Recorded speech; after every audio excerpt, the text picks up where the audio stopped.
Testing, can you hear me? Okay, great.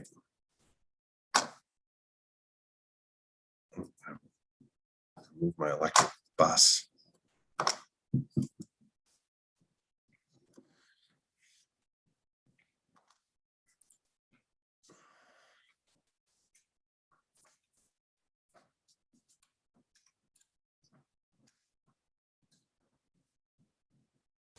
This one, did people see that one? That was a good one too from the building project.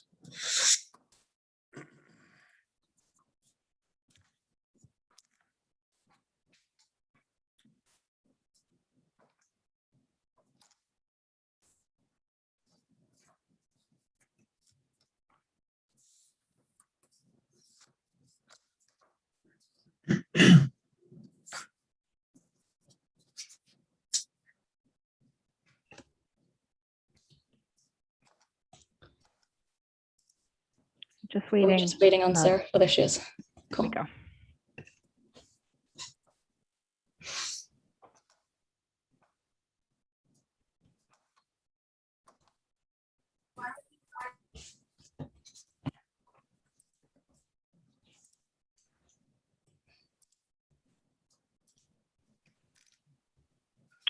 All right, I will call the meeting to order at 6:02. We have all committee members present, and we are streaming live on YouTube. Did you get it up on the website? Got it. Okay. So we're just gonna actually wait one moment while Emily gets it onto the website.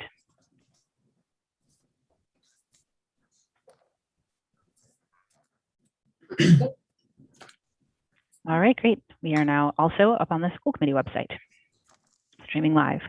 So the first thing we have up on the agenda this evening is the committee organization and election of officers for the coming year. First up is chairman. Megan? I would like to nominate Sarah Gold to be our chair. Once again, I think this year has been a challenging year for everybody, but she has worked tirelessly to shepherd this committee through it all with grace and compassion. She's obviously more than qualified to lead us again for another year. So that's my nomination, Sarah Gold for chair of the school committee. Second the motion. All right. I appreciate the nomination. I will accept the nomination with slight trepidation because I feel like this year was really a hard year. And I think that some of the dialogue within the community was a bit unfair at times. And so I guess I just would like to make clear, I know there's not many of us on this call tonight, but just for the record that, you know, as chair, I take that responsibility incredibly, it's incredibly important to me. I, you know, never do anything knowingly illegal, and I'm very careful about my actions as chair. And I work very hard to prioritize this position. And I think that that has shown, you know, for people who know me, to kind of bear out this year in my personal life and my professional life. You know, I obviously live in this community. My children are here. They go to school here. You know, one of my kids has taken some flack this year for my role on the committee. And, you know, I kind of just need to say that because I do think it's an important position, and I will, you know, if elected, gladly move forward with it. But I just kind of want to set the record straight that I would love for this year to move forward with a lot less drama and a lot, just a lot more respect for the full work of the committee and every piece of it.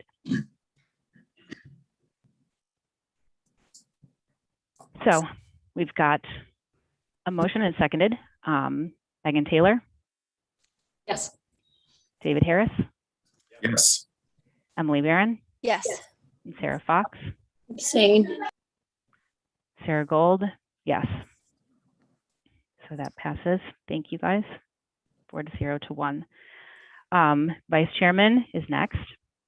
I would like to nominate Megan Taylor as Vice Chair. I think I was quoted in the paper the other day saying that I can't imagine doing this work without her. So I would put forward that motion. Second. Anybody have any words? I would like to just say the same. I mean, it has been a challenging year, but pardon me, let me just, I'm unmuted, but, just as you have as chair, Megan has been there to step up on the finance subcommittee, working closely with Dr. Bucky, Michelle, making herself available, being over here at Widger Road, off hours throughout the year, stepping up and being involved in the reopening committee, has attended numerous building committee meetings when she hasn't needed to, just to stay up to speed with what's going on, continues to have a very strong interest and role with CPAC and everything that's going on. And I think we've been very well represented by Megan as vice chair. So I look forward to having Megan on board for a second year. Thanks, David. I appreciate the nomination. Thank you. All right, I will take a roll call vote. Sarah Gold, yes. David Harris, Yes. Emily Barron, Yes. Sarah Fox, Abstain. and Megan Taylor. Yes. All right, that passes 4-0-1. All right, next up is the secretary. I would like to continue as secretary. I would actually like to give someone else a try at that. I would like to nominate Emily Barron. Second the nomination.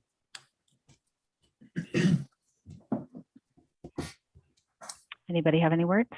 One thing I would like to see added to this role, I don't know if this is the right place for it, but now that we've got the website, making sure that the website gets updated. I know Emily's doing that work already, but maybe if we could tie that into the responsibilities of this role. So, making sure that everything gets posted out there. And I know Emily's, manually sending those updates to anyone who's signed up too. So if we can kind of just roll that into official responsibilities, I think that would be the most effective way.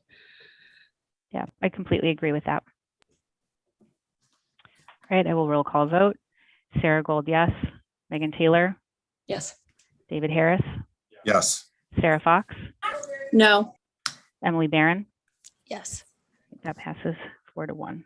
All right, that moves us on to commendations. Does anybody have any commendations? I do. So I wasn't able to catch up with our athletic director, but I was able to attend both playoff games for baseball down at Seaside. And I think just besides the fact that it was baseball and it was at Seaside, it was just this renewed sense of excitement with the last game that they unfortunately had to bow out to Danvers. There were fans there for Danvers that filled up the bleachers. There were fans from Marblehead filling up the side of Atlantic Ave. And there was just a lot of excitement. And I think one of the things that's always interesting about this time of year too is that the seniors have graduated. But there's just this continued sense of commitment that they have to be part of a team and be with their teammates and everything else, and the coaches and the players, and school had even ended in the case of this last playoff game. So, and their commitment to that. So it was really exciting to see them out there, knowing that they missed the entire year last year. And then, a shout out certainly goes to the boys lacrosse team that went undefeated. Unfortunately, didn't make it too far in the playoffs. I know that the girls softball team made it into the playoffs. Not too sure about the lacrosse team. I forget, but I, can follow up on that. And I know the tennis teams both had, an outstanding showing. So it was great just the timing of it all and to have the teams out there. So, kudos to the coaches and to the athletes for their perseverance and sticking with it. and being able to enjoy somewhat of a regular season for the end of the year. Absolutely. I think I saw a shout out to the wrestling team. I think I saw that they pulled things outside onto Piper Field last week as well. I saw a little post on that on Twitter. So I thought that was pretty cool. Yeah. I did meet with Mr. Siglarski today, and all of our teams have ended their seasons. End of the season's officially. Okay. Good for them. All right. Anybody else? Okay, that moves us on to public comment. We've got a couple people in the audience. Would anybody like to make a public comment this evening?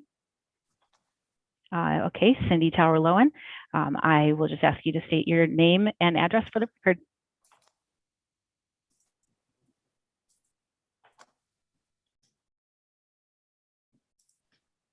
Cindy, you can go ahead. Sorry, I've been multitasking meetings. So most of you know where I stand in terms of the school committee, the work that you guys have done. So I am incredibly pleased that Megan is back on. No question about it. What I would like to see this year is some of the stuff that transpired in this past year not continue.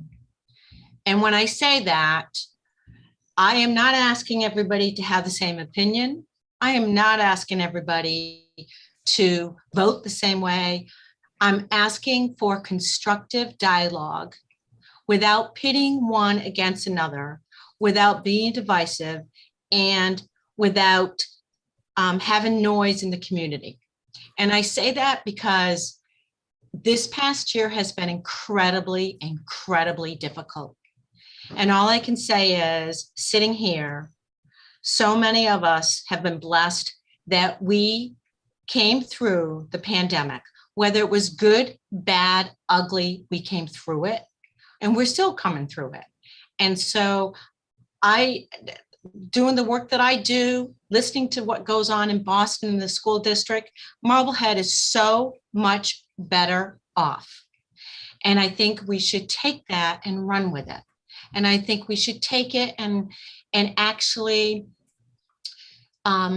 embrace it and say, you know what, we've come this far, and yeah, we have a lot of work to do. There is no question about it. We all know that there's a lot of work to do in terms of funding, in terms of budget. And I, as part of Dr. Bucky's PFS, and I'm sorry, but I really don't want to call it PFS. But in having that and being a part of that, I really hope that that is going to set the pace, set the information in terms of how you guys move forward constructively, and doing the best that you can for our students, as well as encompassing our community, which includes our METCO families as well. And that's all I have to say. I thank you for letting me extend beyond 2 minutes, I believe. And congratulations, Megan. And I look forward to being on a few Zooms here and there, but I certainly don't want to be on them all the time. I'd like to have some in-person stuff. So there you go. Thank you. And enjoy the summer when you're no longer having any meetings. Thanks, Cindy. Thank you, Cindy.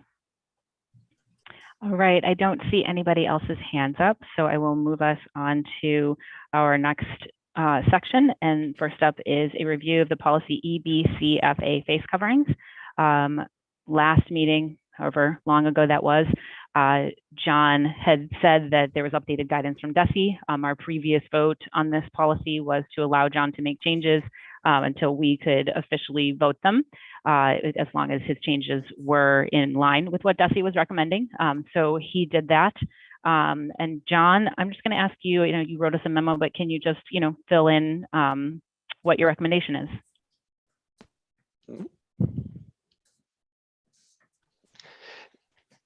Yes, I shared with the committee the updated updated guidance from DESI, and written in our policy was the option to rescind it.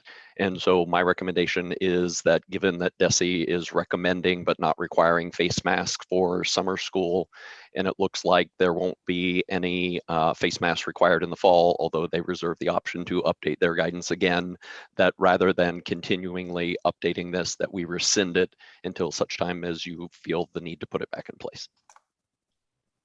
Thank you, John. So I'll ask for a motion to rescind policy EBCFA, face coverings. So moved. David moved, Second. Megan second. Does anybody want to say anything about that before we vote? Sarah?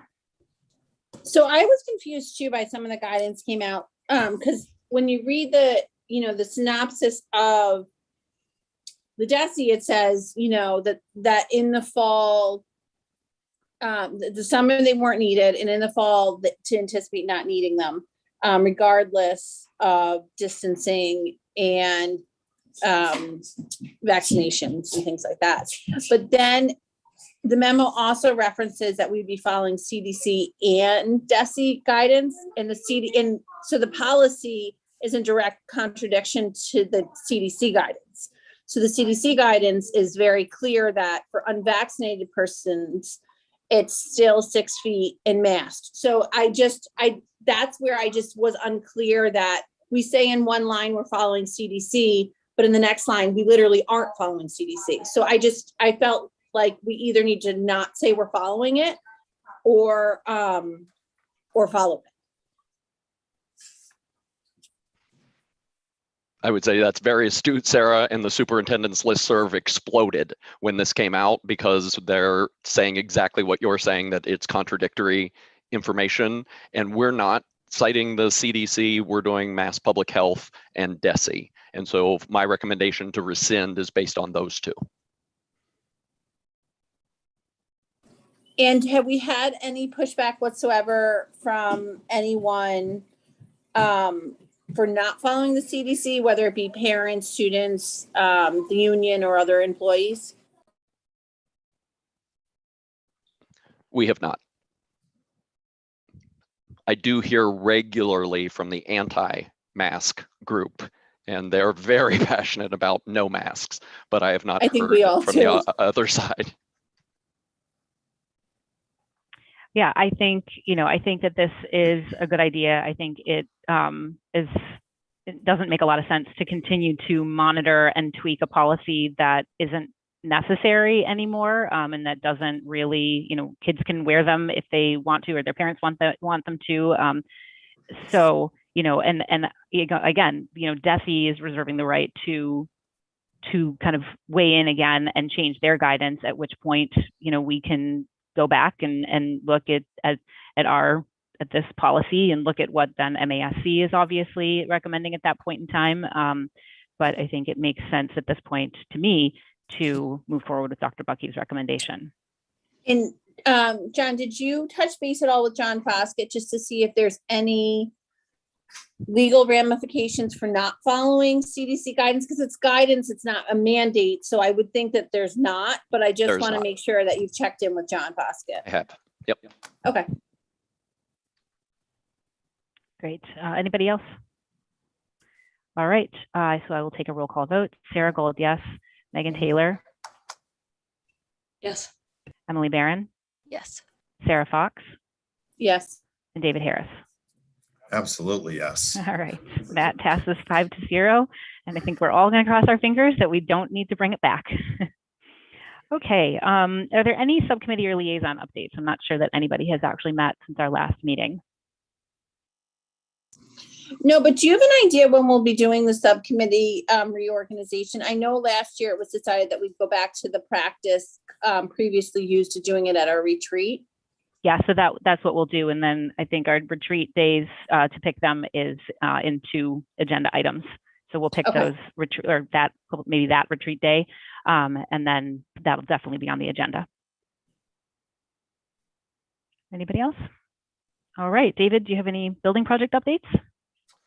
Just a few. So I think a lot of you were at the tour last Thursday, or no, yeah, last Wednesday at the tour. So as you can see, there's ton of progress that's taking place, but there's a lot of work that's still to be done. The project is at about 88% completion if you look at it from a construction standpoint. And so, you know, it's really cool to see the rooms are coming together. The millwork was in place, the flooring, the wooden doors are in, all those functional items related to delivering the education. And by design, the last 3 spaces to be completed are the cafetorium, the gymnasium, and the admin space as they work their way through the building. And that doesn't mean that work isn't going on, because I think for people who saw the cafetorium and what's happening in the kitchen, and as an example, the floor is going down in the gym starting today. So there'll be a lot of progress there. They painted the ceiling in the cafeteria last week. The final staircase is in the center hallway, which was by design. It's spectacular. That took about, and the speed that they go, that took about 3 or 4 days, right? When you saw it, it was like one stage of it was done. And then by Friday, you know, both sets of that had been done. The landscaping by Exquisite has started. Playground equipment has arrived. So a lot of really exciting progress on the project, and it's all moving forward. One of the things that's just worth talking about at our building committee on Thursday, we did get an update to try and, you know, manage expectations about how things will look when the school opens on September 1st. And one item that sticks out is some of the lighting fixtures. They continue to be just due to the demand in the overall market right now, and they are specialty lighting fixtures. But if things go as planned, there is a plan for the lighting fixtures to come in the second week in August, and then the electrician will work 7 days in a row for whatever it takes to get the lighting fixtures in. But if not, there'll be a backup plan. Another example was the staircase will have terrazzo, but if the terrazzo is not available, you know, pavilion flooring will put on what would be probably a suitable flooring for the next 20 years, but they'll put on a temporary flooring so no one would really know the difference. And then at such time when the terrazzo arrives, that could be installed. So, and then we had a discussion, I thought was a very productive discussion about sod versus, you know, seeding the lawns and the recreational areas and hydroseeding them, and the additional benefits going back and forth with sod. So we reached a partial solution on at least the athletic playing field. And then we voted to have a subcommittee take a further look at placement of sod in some of the areas in and around the school and how that might be maintained. So that was one of the last major steps of moving forward. And we'll probably have another tour here after July 4th week, maybe the middle of July, and everybody can start to see the progress. And I mean, Emily, you were there, Dr. Bucky, feel free if there's anything I'm missing. I would just say the pace. We toured on Wednesday and then had a building committee meeting on Thursday, and some of the slides that I think it was Tripp presented showed work that we hadn't seen on Wednesday. They had some of the locker walls built in, and so things are moving really quickly. Yeah, that's a great point. Some of the extended learning spaces were finally visible that we didn't even see on Wednesday, but you know, by Thursday night they were starting to put them in. I had the same thought as what Dr. Bucky said, except from Wednesday to now, all those things you listed that they had done. It's amazing. And the school's amazing. It was so fun to walk through. Everyone should go next time. David, do they anticipate us having our CO? And if so, will we have it in time? Well, obviously we'll have it at some point, but will we have it in time to open school? Yeah, that's on track. So a good question. So the CO certainly, having lighting would be a requirement. Yeah, So That was my question. there would need to be temporary lighting put in place that's suitable to allow us to get the CO. So that contingency is there, but we're remaining hopeful that what we're hearing right now from the electrician is they're ramping up. They pretty much told their employees, enjoy your vacation Friday, Saturday, Sunday, Monday, because the rest of the summer for the subs and contractors will be probably Monday through Saturday, double time. So what is our first official day of school as the calendar sits now? What day do teachers come back? August 30th is Monday. August 30th. August 30th. Do we anticipate them being able to start in the new building, David, set up their classrooms and everything? that's the plan right now. Okay, and is there a time set up for them to kind of give us a final answer on that in case we need to tweak it a little? There will be in the next, I would say in the next three to 4 weeks, but one of the major pieces there certainly is the furniture, and the furniture is on schedule for delivery and classroom setup. And then, there's extensive cleaning that takes place of rooms before the rooms get turned over and things like that. So there's actually a schedule of furniture delivery that sort of goes like the construction has been. It starts upstairs, goes down one hallway, comes back the other hallway, then goes downstairs. So some of that work, may be freed up, but I know the project is looking to work with both Steve from a technology standpoint and Sean and his staff to try and facilitate that. But, we do need to have that CO before, people can start being in the building. Okay, yeah, because I know Angela had said from a furniture standpoint, her hard stop date was August 14th. And so she Right. anticipated it being in before August 14th, which is good. Right. Great, very exciting. Next time, I'm going to really hope that I can make that tour one of these times. Yeah. All right, great. So that leads us to summer retreat days. The past couple of summers have been a little wonky, to say the least. So we've had kind of, a little bit more often meetings in the summer. I would love to propose that we go back to a day-long retreat, if that works for people. I think there's pluses and minuses to it. So I'm definitely open to the conversation of whether it's one day long or 2 half days. But in my head, I think it makes sense to go back to the 1 day long retreat. Thoughts? Do you know when you're looking at roughly? That's the next question to find. And that's part of my thinking with that is that with everything returning to normal, I think it's going to be a little tougher to find 2 dates this summer as opposed to 1. So, but again, we can have that conversation simultaneously to see if maybe it ends up making more sense to do 2 half days as far as schedules go. You're muted, Sarah. Sarah, you're muted. I definitely see the benefits of the full day retreat. I think you get more done once you kind of start going.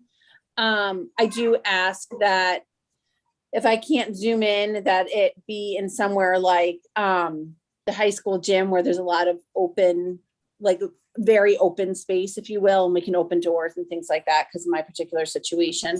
And then I'm hoping that we're looking at, mid-July. So I was thinking more August, but we can absolutely look at mid-July. What does the rest of the committee say? I'm going to be out of town the last week of July, so I can't do that. And Sarah, yes, I've already actually talked with John about spaces to be able to hold it in person that would work similar to last year. And the field house was sort of where our heads are at right now. Okay, yeah, Why don't we start there with what dates are out? So if that week's out for you. Yep. I don't have any particular weeks that are out. The second week of August is out for me. Yeah, I can't do that either. The I mean, second- right, the later you get in the year, I think, August is gonna be very, very tough for me for a Okay. full day. Okay, so what if we looked at the week starting with the 19th? I'm just thinking I need a little bit, I'm gonna be out of town this weekend, so I need a little bit of time to just kind of get everything in order. And if we want to have Dorothy or, anybody else come, I'd like to kind of give them enough heads up their time. availability. Definitely. The 21st, I have some medical commitments that are pretty much the entire morning. Okay, And then Thursday is generally just because some services one of my children receive is a little bit tougher for me, but if I had a juggle that I could, it's just that's a little, Thursdays are a little bit tougher for me. what about Tuesday, the 20th? That would be absolutely fine with me if that works for everybody else. And I Sure. appreciate you guys, working with my constraints this year. I don't know, because if my son stays at camp longer, that's the day I have to pick him up. But he No, doesn't this- decide until later this week. And I'm traveling 2 days for work this summer, the 19th and the 20th. I'll be in Greenville, South Carolina. All right, So Those could we are do the 21st? Only 2 days that I have, the first trip in 14 months. so do yeah, the what 20 about Friday, the 23rd? Would give us incentive to really keep ourselves on pace and Yeah. wrap that a little bit early on a Friday afternoon. Does that work for everybody? No, No, for You you? gotta do what you gotta do. I'm on vacation. Did you say the week? So I think Emily and Davidson know on the 23rd. Does the 16th, or is that too soon? Was that not enough? It's about little shy of can't do 3 that weeks. either. Fridays in the summer is just not good. Yeah, Fridays are tough. What about the last week in July? That's when I'm out of town. Oh, right, that's it. Okay. Well, and actually, you know what? If I could do, what about the 15th? I won't be here. You won't be here. Okay. Sarah, is there any way we could do the 22nd? Yeah, I can probably juggle her services that day if I Okay. need to. We have leadership. Emily, were you there then, or had you left yet? We have a leadership. retreat. On the Oh, 22nd? No, I can do the 22nd. All right. So John actually can't do the 22nd. Leadership. By the So, way, we're if there's any anybody looking to case some houses, we're giving them all. Yeah. Megan, how about you? Any hard and I'm pretty fast flexible. blackouts? Just Pretty you flexible. get out amongst yourselves. Emily, what did you say about that week? Like the 15th or the 14th? I won't be here the 14th, 15th, or 16th. That doesn't give me much time to plan it. No, it doesn't. Sarah, the entire month of August, no good? Early? Well, I can't pinpoint exact. I think it's Okay. pretty say unless I can attend by Zoom. It's going to be tough for a full day meeting for me for that. I won't be home on Monday the 2nd. What about Friday the 5th. Thursday the 5th or Wednesday the 4th? Sarah, with the contingency of you zooming in? Yeah, I can't. I'm having a baby. I can't guarantee. So Yeah. Can we do the 4th? The 4th? Yeah. All right, can we put that down, August 4th? And then Sarah, if you need to zoom in, you zoom in. That's relatively easy. yeah, and I mean there is a chance I will be there not at all. Okay, I've been pretty resilient and bounce back within a day or two usually, but we'll see. Okay. And why is the Monday or Tuesday not good for anyone? I'll be You're not back back. on the, I believe on the 2nd or late on the 1st. I got you. Okay. So I could Right. do the 3rd if Wait, that's when, preferable. actually, the 3rd, I'm sorry, Wednesdays are all out because I'm in the hospital no matter what, the whole morning of Wednesdays. But, the 3rd, did you say the 3rd was an option, David? Can you do the 3rd? I can do the All right. 3rd if it's not, I can do the 3rd. okay, It'll just all right. force me to have everything done before I go on vacation, which will be a good thing. So it'll be off of my plate. Sarah, Sarah, I'll I help would you. just plan on that most likely being, some type of Zoom situation. for Okay. me. All right, sounds good. Well, that'll give us a little bit of time to work that out with Stephen. So maybe we can like kind of have you on a larger screen. All right.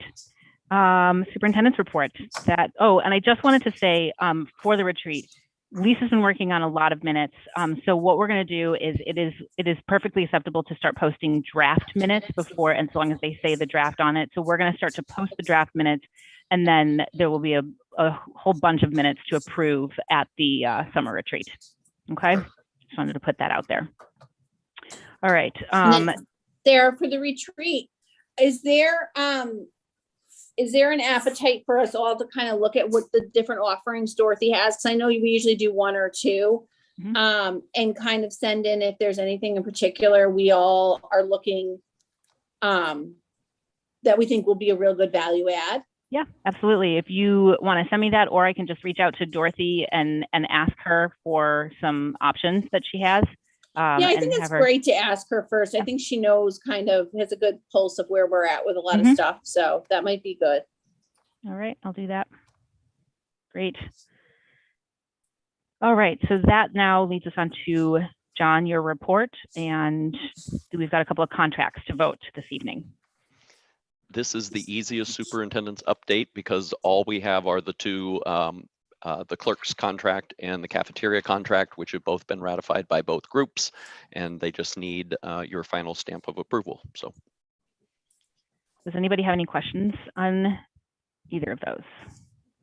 I was able to sit on the cafeteria conversation, and the union rep who attended that for the cafeteria workers was speechless at points as to how easy the situation was. He kind of didn't know how to handle it because it ended up just going so smoothly and was just kind of, such a lovely process. So that's always a good thing. All right, well then I will ask for a motion to approve the clerk's FY22 compensation plan. So moved. Emily moved. Second. Sarah second. All right, I will roll call vote. Sarah Gold, yes. Emily Barron. Yes. David Harris. Yes. Sarah Fox. Yes. And Megan Taylor. Yes. Right, that passes 5-0. And then I will ask for a motion to approve the cafeteria workers contract. So moved. Megan moved. Sorry. Second. Emily second. All right, Sarah Gold, yes. Emily Barron. Yes. David Harris. Yes. Sarah Fox. Yes. And Megan Taylor. Yes. All right, thank you, everybody. That passes 5-0. And now next up will be Michelle with, we'll start off with the end of FY21 update. Thank you. Actually, let me screen share as well. Yep, you have to enable that.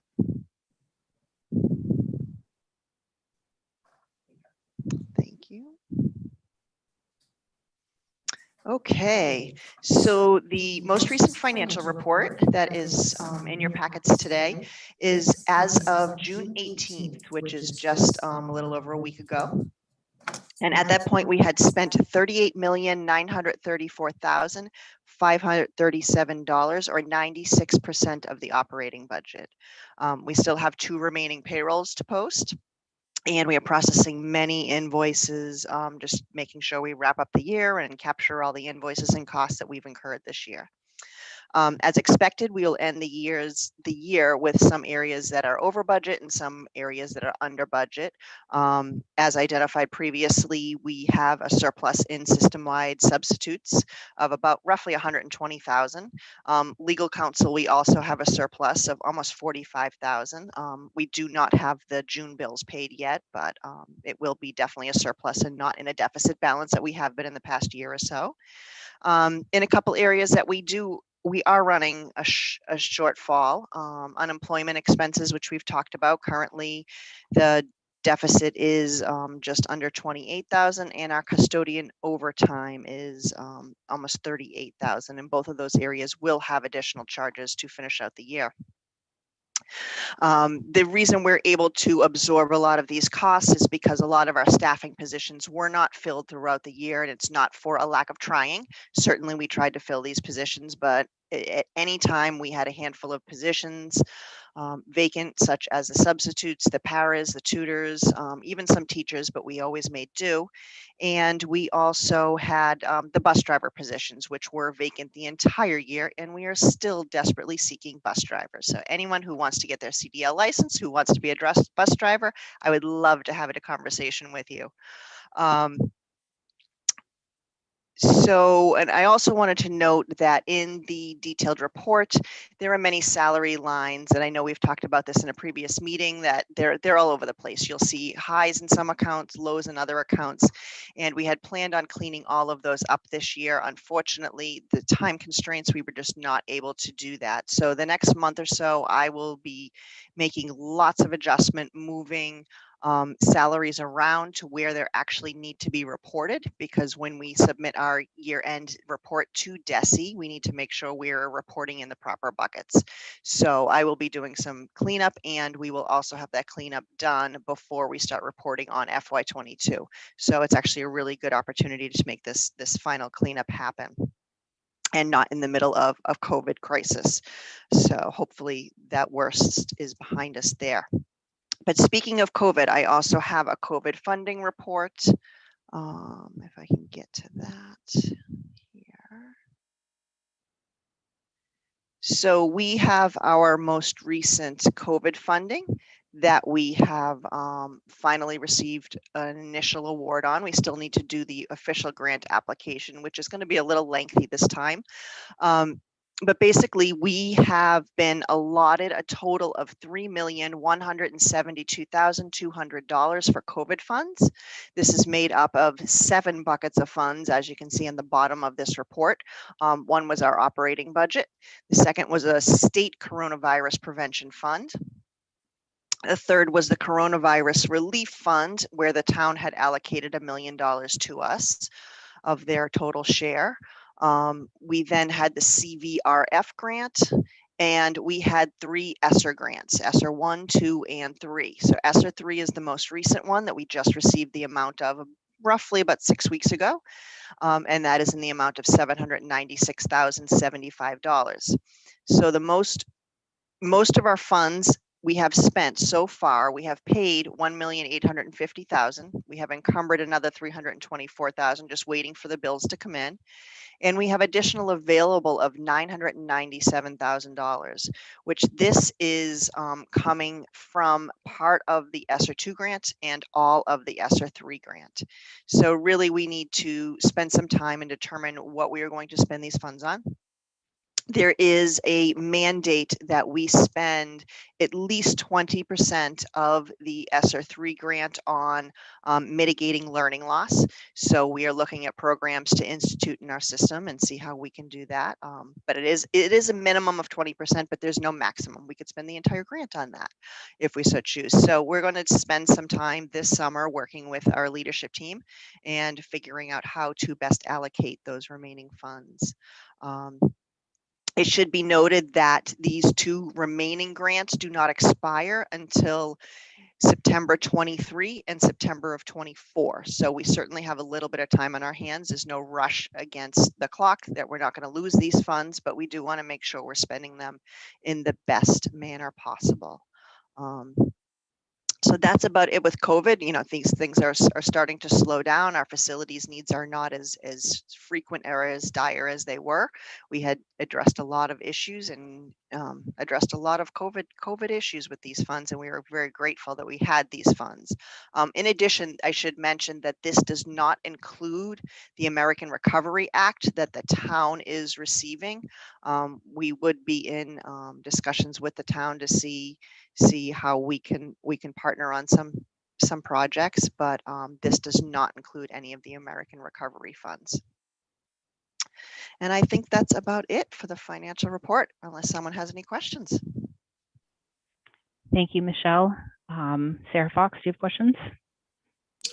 Yeah, so looking at your numbers, it looks like from that last memo, we had a roughly $100,000 surplus, but as you noted, we were going to have some additional deficits pulling out of that, the custodial and things like that. Do you have a rough idea of what our surplus will end at for this year, so we can kind of talk about what our plans for that money are? If you want to prepay tuitions, which we know we can do, if we like, what we want to do with that? We are in discussions. I have Eric basically put on notice. If we are able to prepay tuitions, then we will. Right now, I'm estimating our surplus to be just about roughly 100,000, and honestly, that's almost a tight number when you think about it, because of the unexpected invoices that pop up from time to time. So I would be a little hesitant to go ahead and prepay tuitions, but we might. So we're constantly working these numbers. Every bill schedule that comes in, we're retweaking. So we may have an opportunity. Obviously, time is not on our side as we have a few days left of the fiscal year. But we do have until the first week in July to prepay those tuitions and charge it back to June 30. So we have a few days. But Yeah, I'm not positive if personally we're going to be able to. I mean, I know what you're saying, that I mean, 100,000 seems significant, but with invoices that do come in, it's really not a giant cushion. But at the same time, if we can prepay some tuitions and give ourselves a little bit of that additional cushion going into next year, I know we have that COVID money, but we really we can't fully grasp what we're going to be facing when we bring everybody back. Plus, we have the additional issue of, I don't get the sense, either in the school committee position or even as a parent of an incoming kindergartner, that incoming kindergarten parents have had a rush to sign up. And I think what we've been up against at times is the idea that you just don't know until that last week of August what's going to show up. So if we can prepay and give ourselves a little bit of a buffer, that's what I would like to see us do, and just be in a little bit safer fiscal position going into next year. Right, absolutely agreed. And one other thing I am, constantly monitoring are the revolving accounts, and I'm trying to make sure we're not depleting those balances completely either. So we want to have a significant rollover. We don't want to certainly, for a lack of a better term, hoard these funds, but we know some of our programs, for example, the special ed tuitions, we know we always use that funding. So if we can, manage to save an additional 100,000 in that bucket, then we certainly will. So we're keeping an eye on all of those accounts right now to make sure we're in a good financial situation to start off the new year. So do we have to the end of next week to decide about that prepayment?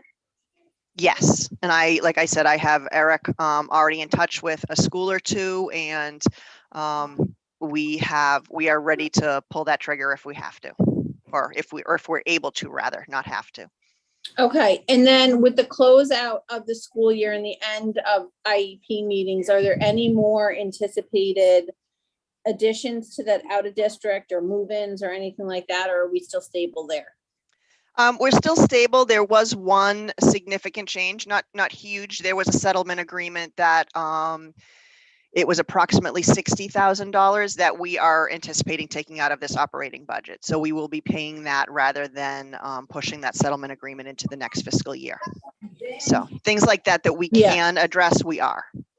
So if we could prepay, to that amount, that would keep our operating budget relatively stable, because we know that, with that heat wave, we lost some facilities items that weren't allocated for in that operating. So it gets us a little bit closer to starting neutral versus at a deficit, because right now we're starting July 1 at a deficit. Yep. No, we're in good shape. We're absolutely in good shape. All right, anybody else? On the custodial deficit, I assume a lot of that was related to cleaning and work related to COVID. So those grants can't cover the deficit we have. A portion of it, yes. I have not had the opportunity to go back and actually identify some of our overtime was charged to the COVID, but not all of it. Okay. There's additional funds that I could charge back to that, yes. Okay. Okay, thanks. So there's a lot of potential movement that can take place in the next couple of weeks. All right. Where we won't have a meeting necessarily before then, can you just issue us a memo and let us know where we land? Absolutely. Thanks. Okay, I think that moves us on to our schedule of bills.